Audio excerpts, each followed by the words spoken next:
నమస్తే welcome to 69 TV నేను మీ సుమంజలి ముందుగా బులెటిన్ లోని హెడ్లైన్స్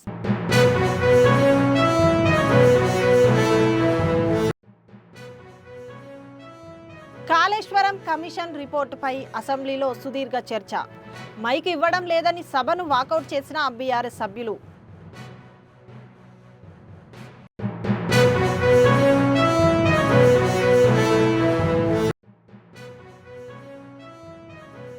భద్రాద్రి కొత్తగూడెం జిల్లాలో యూరియా కోసం రైతుల కష్టాలు సీఎం రేవంత్ రెడ్డి ఆగ్రహం వ్యక్తం చేస్తున్న అన్నదాతలు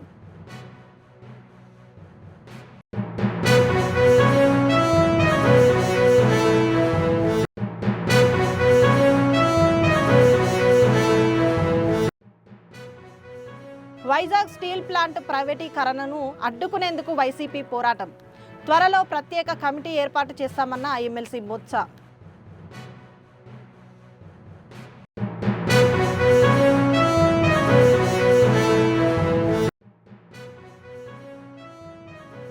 స్మార్ట్ కార్డులాగా స్మార్ట్ మంత్రి నాదెండ్ల మనోహర్ నంది వెలుగు స్మార్ట్ రేషన్ కార్డుల పంపిణీ చేసిన కేంద్ర మంత్రి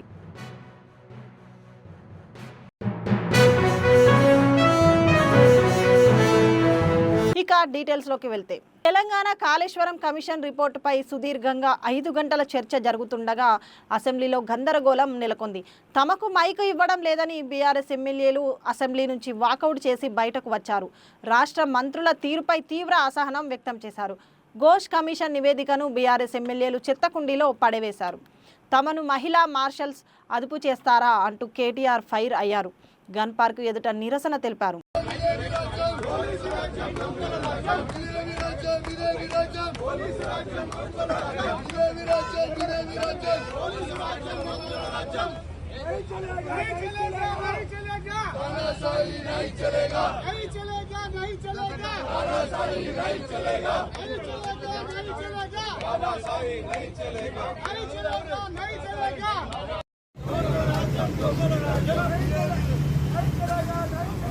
तानाशाही नहीं चलेगा तानाशाही नहीं चलेगा नहीं चलेगा नहीं चलेगा तानाशाही नहीं चलेगा इదే విరాజ్యం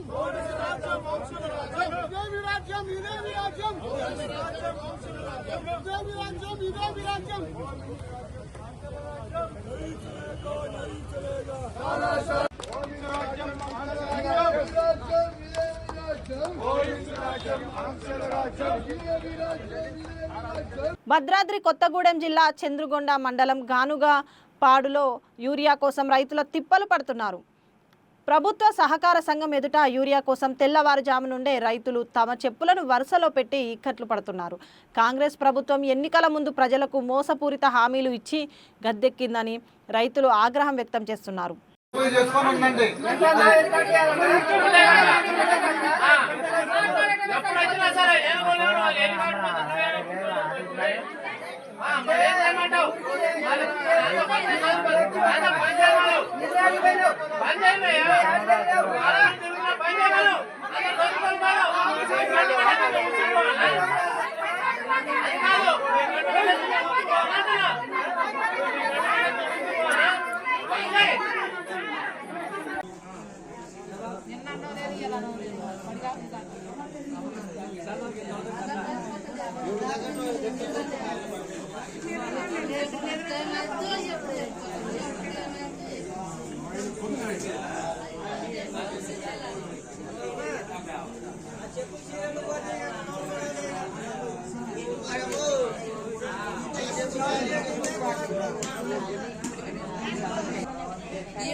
మహబూబాబాద్ జిల్లా మరిపేడ మండలం కేంద్రంలో యూరియా కోసం వచ్చిన రైతులకు తీవ్ర అవమానం జరిగింది అధికారులు యూరియా ఇస్తామని చెప్పి రైతుల దగ్గర ఆధార్ పట్టాదార్ పాస్బుక్ పుస్తకాల జిరాక్స్లు తీసుకున్నారు యూరియా ఇవ్వకుండా తీసుకున్న జిరాక్స్లను చిత్తు కాగితాలాగా బయటపడేశారు యూరియా ఇవ్వకుండా తీసుకున్న జిరాక్స్లను బయటపడేసి రైతులను అవమానపరుస్తున్నారా అంటూ తీవ్ర ఆగ్రహావేశాలకు రైతులు రగిలిపోయారు అధికారులపై చర్యలు తీసుకోవాలని డిమాండ్ చేశారు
ప్లాంట్ ప్రైవేటీకరణను అడ్డుకునేందుకు వైసీపీ పోరాటానికి సిద్ధమవుతున్నట్టు బొత్స సత్యనారాయణ తెలిపారు.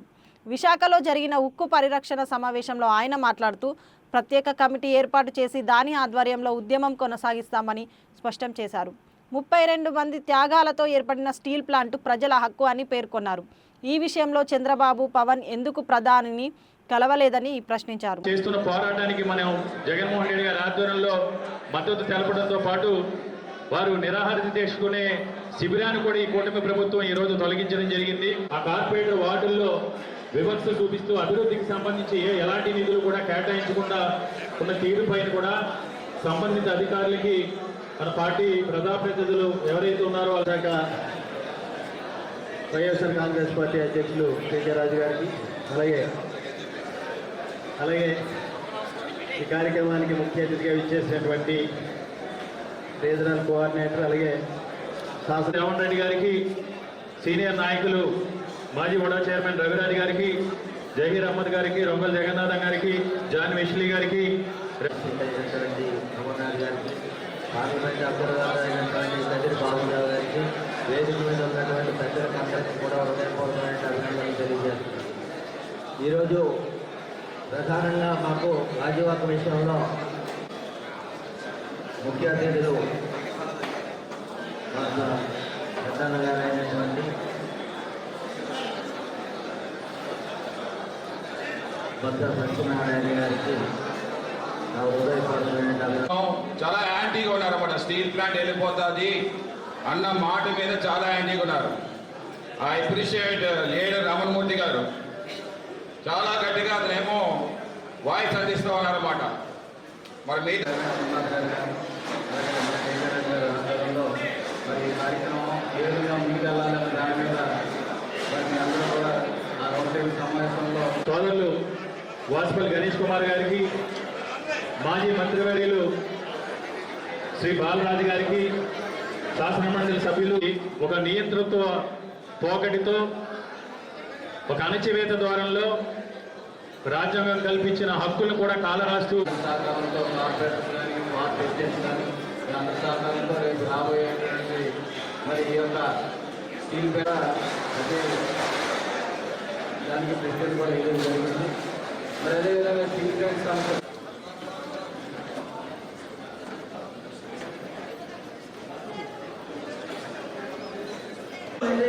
ప్రొడక్షన్ తీసుకున్నటువంటి స్టీల్ ప్లాంట్ 2 ప్లాట్ఫామ్ ఆపేసి రోజు 8,000 టన్నులకు మాత్రమే పదుల్లోకి వచ్చేసిందంటే దాని ప్రకారంగా పెద్దలు పార్లమెంటు నియోజకవర్గ పరిశీలకులు మాజీ శాసనసభ్యులు కదిరి బాబురావు గారిని వేదిక మీదకి రావాల్సిందిగా విజ్ఞప్తి చేశారు.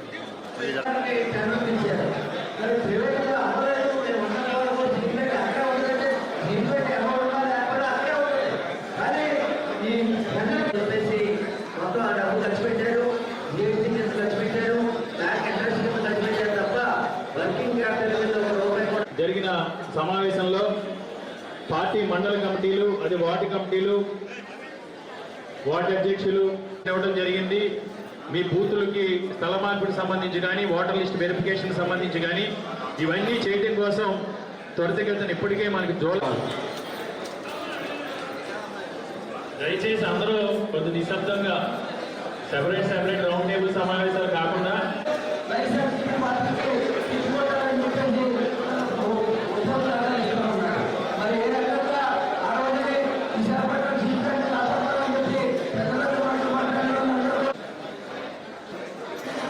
సర్వసభ్య సమావేశానికి ముఖ్య అతిథులుగా విచ్చేసిన ప్రాబ్లం లేదు అనేటటువంటి విషయం చెప్పారు. స్టీల్ ప్లాంట్కి మాత్రం ఏ విధమైన ప్రాబ్లం ఉండదు, అందరూ ఉన్న వరకు కూడా ఏ విధమైన ప్రాబ్లం ఉండదు. కాకపోతే చంద్రపూడి వెంకటరామయ్య గారు మాట్లాడుతుంది.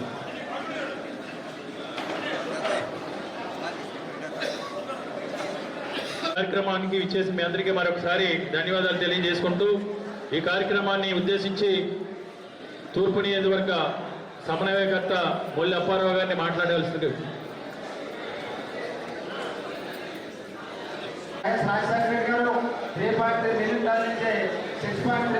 తీసుకున్నటువంటి ఆ రోజుల్లోనే ఒక గొప్ప కార్యక్రమం జరిగాయి. అలాంటి ప్లాంట్ ద్వారా మొదలుపడినటువంటి ప్రైవేటైజ్ చేయడంలో ఇది కేవలం ప్రైవేటైజేషన్ అంటే విషయంలో స్టీల్ ప్లాంట్ ప్రైవేటీకరణకు సంబంధించి కాంట్రాక్ట్ కార్మికులు తొలగించడం కానీ, పర్మనెంట్ ఉద్యోగులకు సంబంధించి బలవంతంగా వాళ్ళకి ఈఆర్ఎస్ చేయించడం కానీ, స్టీల్ ప్లాంట్లో ఉన్న 32 విభాగాల్ని కారు చౌకగా ఉచితంగా పప్పు బెల్లాల దారదత్తం చేసి ఈ ప్రాంతంలో ఉన్న ప్రజల ఆస్తి, ఉత్తరాంధ్ర ప్రాంత ప్రజల ఆస్తిని ప్రైవేటు వ్యక్తులకి కట్టబెట్టడం తీరుని నిరసిస్తూ ఈ భూముల కేటాయింపు పైన కూడా భవిష్యత్తులో ఏ విధంగా మనం ముందుకు ఇచ్చినటువంటి సమయం మీకు చెప్తాం. తద్వారా మనం ఎక్కడ రౌండ్ చేయడం తర్వాత నిరాదీక్ష నేతలు వచ్చి ఇవాళ వచ్చి సొన్నాయి నొక్కులు నొక్కుతున్నారు. ఇవాళ మాట్లాడుతున్నారు. ఈ ధర్మాన్ని అడుగుతున్నాం. ఆ రోజు ఈ రోజు ఏ రోజు కూడా జగన్మోహన్ రెడ్డి. గుంటూరు జిల్లా తెనాలి మండలంలోని నందివెలుగు గ్రామంలో క్యూఆర్ కోడ్ ఆధారిత స్మార్ట్ రేషన్ కార్డుల పంపిణీ కార్యక్రమం జరిగింది. ఈ కార్యక్రమంలో కేంద్ర సహాయ మంత్రి పెమ్మసాని చంద్రశేఖర్, రాష్ట్ర మంత్రి నాదెండ్ల మనోహర్, ఎమ్మెల్సీ ఆలపాటి రాజేంద్ర ప్రసాద్ పాల్గొన్నారు.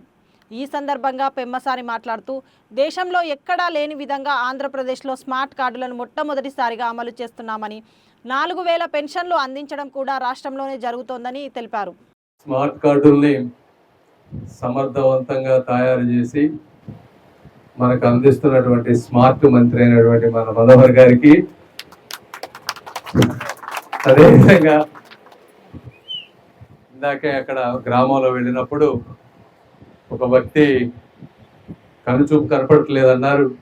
అయినా రాజా గారిని చూడంగానే గుర్తుపట్టి హాయ్ చెప్పారు. అంటే కనుచూపులోని వారికి కూడా మెదడులో వెళ్ళిపోయినటువంటి ఆలపాటి రాజేంద్ర ప్రసాద్ గారికి, సబ్ కలెక్టర్ సంజనా గారికి, యాక్చువల్గా సబ్ కలెక్టర్ గారు అమ్మాయి గురించి కూడా ఒకసారి చెప్పాలి, నాకు ఎప్పుడు అవకాశం రాలేదు.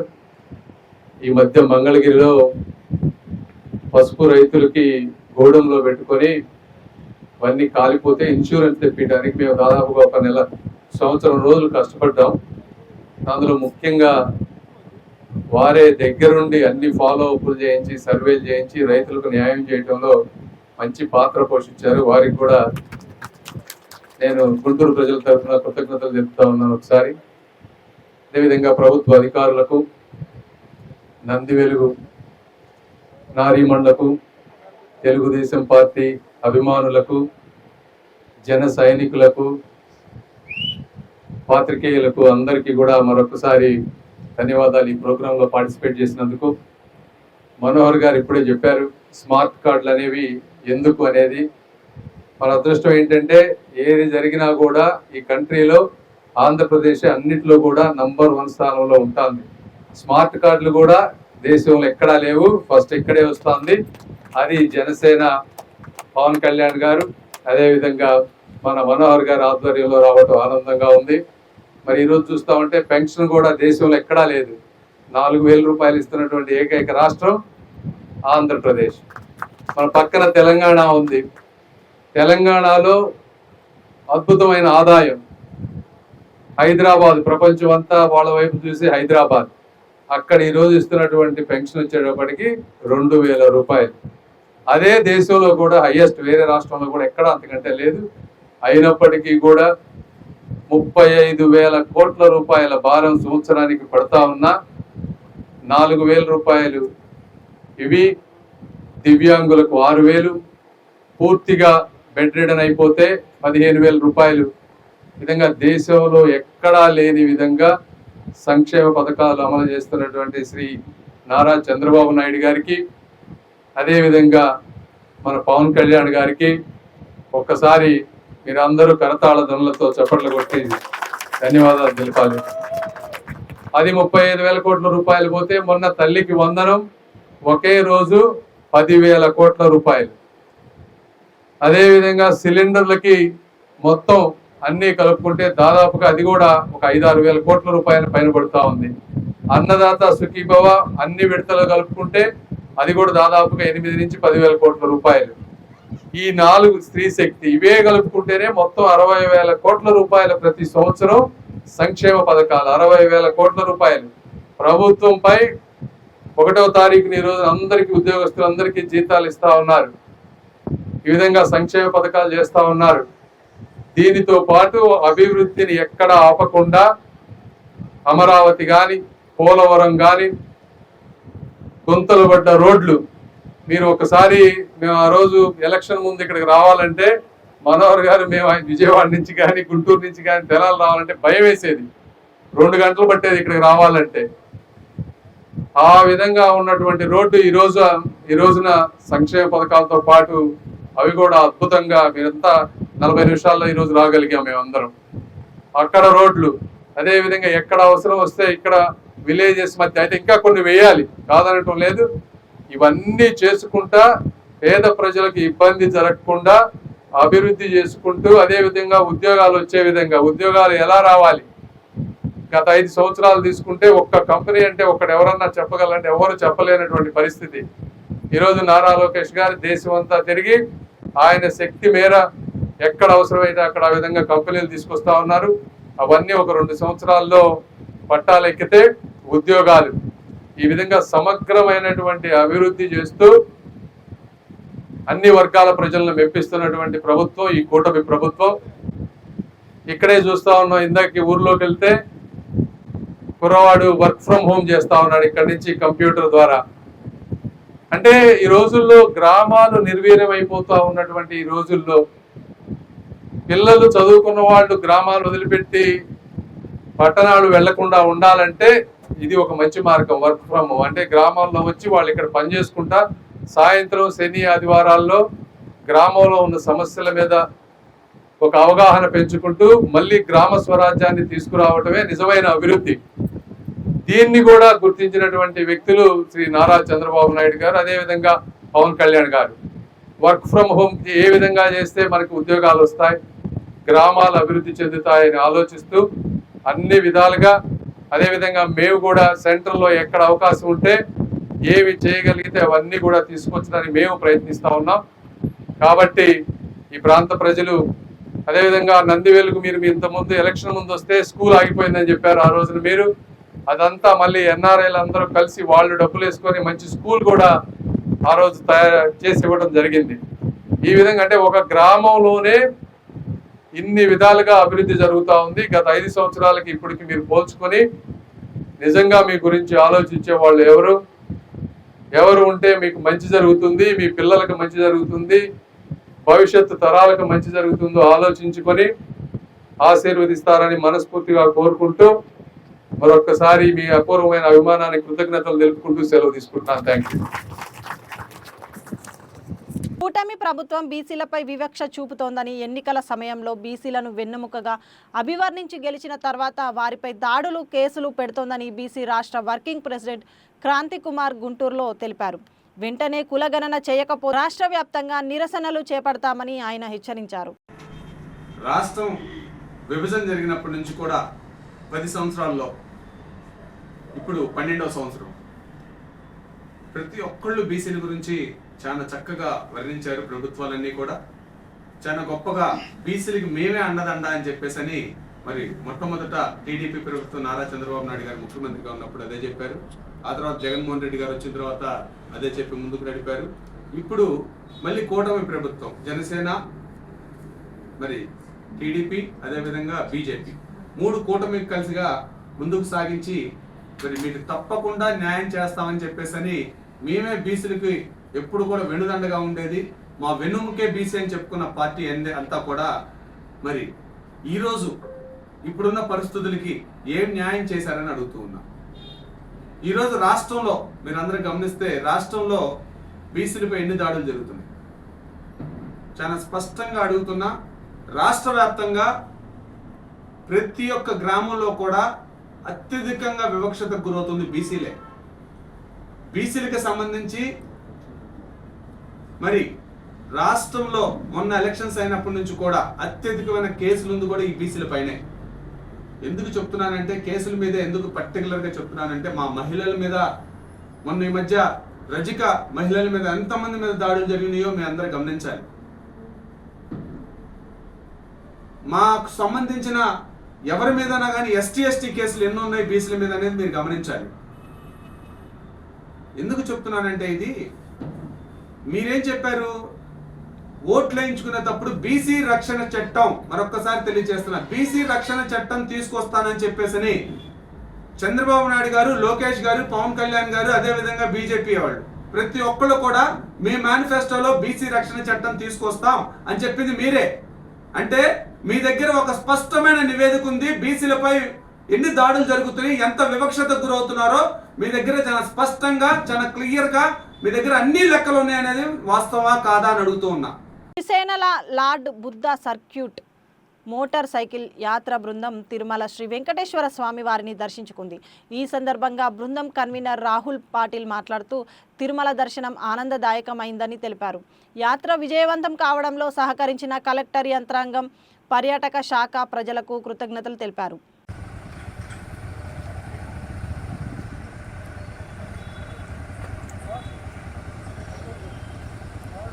ప్రవీణ్ సార్,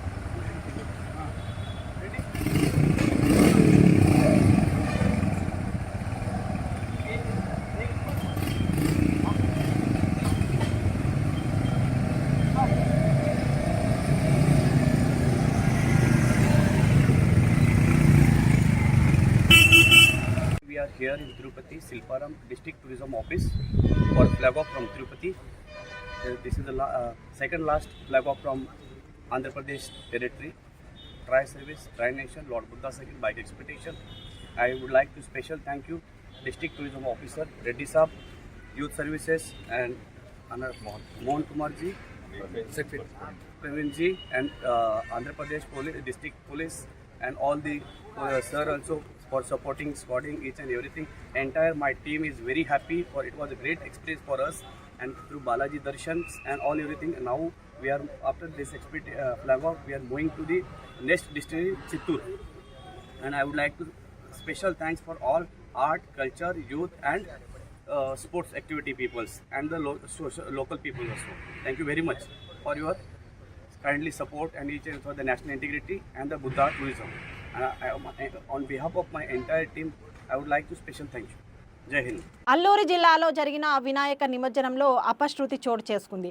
పాడేరు మండలం చింతల వీధిలో భక్తులు గణేష్ శోభాయాత్రలో నృత్యం చేస్తుండగా ఓ స్కార్పియో కారు అతివేగంగా వారిపైకి దూసుకొచ్చింది. ఈ ప్రమాదంలో 2 స్పాట్లోనే చనిపోయారు. మరో 4 గాయపడ్డారు. కారు డ్రైవర్ మద్యం మత్తులో నడిపినట్లు పోలీసులు గుర్తించారు.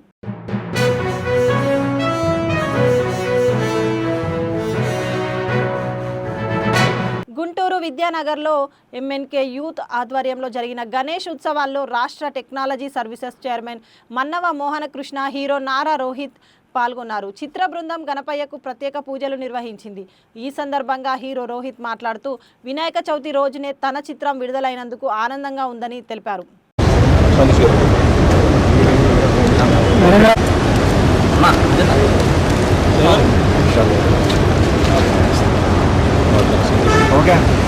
జగన్నాథ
క్షణోకారేతి ఏకదా బ్రహ్మణవార్తి ఏకదైవ సామ్రాజం భోజం వారాజం వైరాజం హారమేస్కరాజం జగన్నాథమస్కరోమి హర హర మహాదేవ జగులో గణేష్ భవానికి గణేష్ భవానికి గణేష్ భవానికి వీరం ధారమామః శ్రీ మహాగణాధ దేవ ఆధారవింద వేదోద్యం ధ్వానందరమయామి.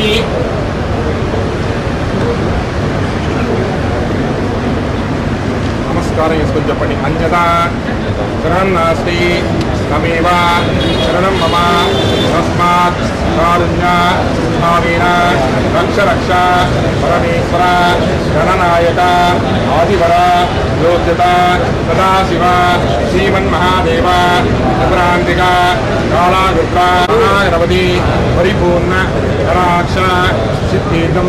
నమస్కారం చేసుకొని మీరు చేసే వృత్తిలో సినిమాల్లో మంచి హీరో అవ్వాలని, మంచి మంచి ఇట్లు కట్టాలని, మంచి స్థాయిలో కావాలని నమస్కారం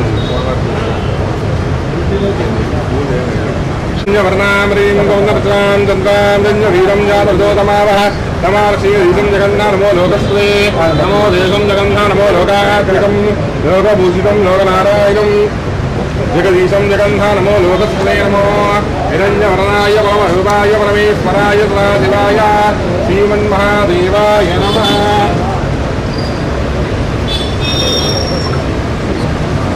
దీపక్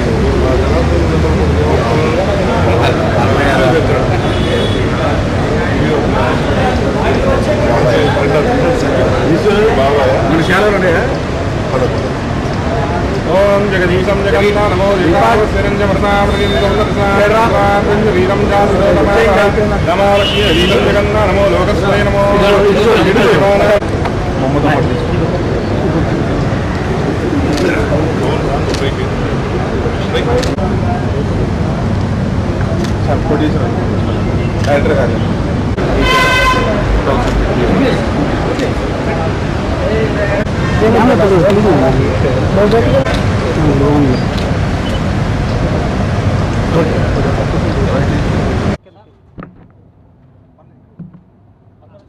బులెటిన్ ముగించే ముందు హెడ్లైన్స్ మరోసారి.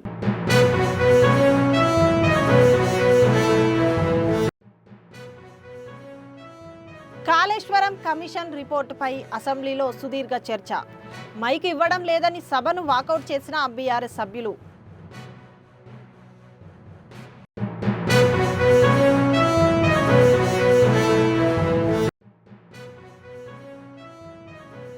భద్రాద్రి కొత్తగూడెం జిల్లాలో యూరియా కోసం రైతుల కష్టాలు. సీఎం రేవంత్ రెడ్డి ఆగ్రహం వ్యక్తం చేస్తున్న అన్నదాతలు.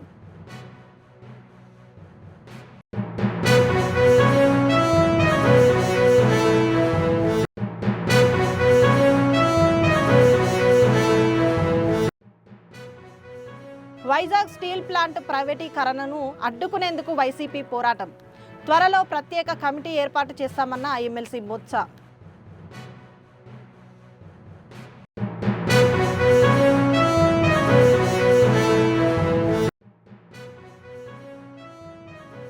స్మార్ట్ కార్డులాగా స్మార్ట్ మంత్రి నాదెండ్ల మనోహర్. నంది వెలుగు స్మార్ట్ రేషన్ కార్డుల పంపిణీ చేసిన కేంద్ర మంత్రి.